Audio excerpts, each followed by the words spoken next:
కూడా one of the Hindu దేవత అన్నట్టు చూపెడుతున్నారు అనమాట. ఇది ముక్కోటి దేవతల్లో వన్ ఆఫ్ ద దేవత అన్నటువంటి కోణంలో చూపెడుతున్నారు. ఆ విధంగా ఇక్కడ కవర్ చేస్తున్నారు. ఇక్కడ పాస్టర్ గారు అయితే మరి అది నిజమో ఏ నాకు తెలియదు కానీ నిజమే అనుకుంటా, ఏ కాదు, పెళ్లికి మంత్రాలు చదివేస్తున్నాడు ఆయన. లేదు, ఇప్పుడు వాస్తవంగా ఏం లేదండి, హిందూ మంత్రాలని తెలుగులో అనువదించి చెప్తారు. మన పంతులు గారు చెప్పరు. కొంతమంది పంతులు గారు అయితే మంత్రం చదివి దానికి తెలుగులో అర్థం కూడా చెప్పేవాళ్ళు ఉంటారు.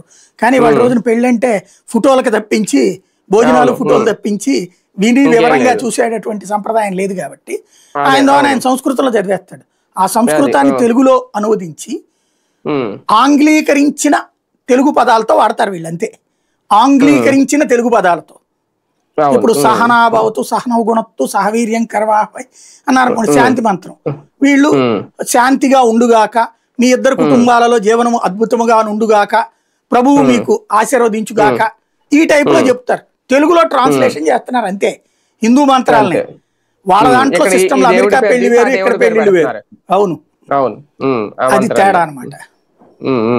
ఓకే, అంటే వాళ్ళు పాస్టర్లు చేశారంటే వాళ్ళు ఏదో అదొక ఉపాధి, వాళ్ళ పని ఏదో వాళ్ళు చేసుకుంటున్నారు. కానీ ఇక్కడ రాజకీయంలో షర్మిల గారు ఓకే దళిత వాడల గురించి మాట్లాడుతున్నారు అనుకూలంగా, లేదంటే వాళ్ళకి యుద్ధ అంటున్నారు అనేది, కానీ హిందుత్వాన్ని క్లియర్ గా నేను అపోజ్ చేస్తున్నాను అనేది స్పష్టంగా అర్థమైపోతుంది. రేపొద్దున రాజకీయాల్లో ఇదే కనుక మత రాజకీయాలను ప్రోత్సహిస్తే రాజకీయాల్లో ఎలా ఎమడగలుగుతారు?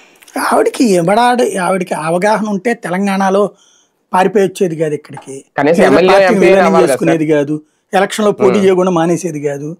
ఇక్కడికి వచ్చి కూడా నిరంతరం కళ్ళెదురుగుండా కనబడుతున్నా అట్లా మాట్లాడుతూ ఉండదు. ఆవిడకి అపరిపక్వ నాయకురాలని నేను మొట్టమొదటి చెప్పా. అపరిపక్వ నాయకురాలు ఏంటంటే ఇంట్లో బాగా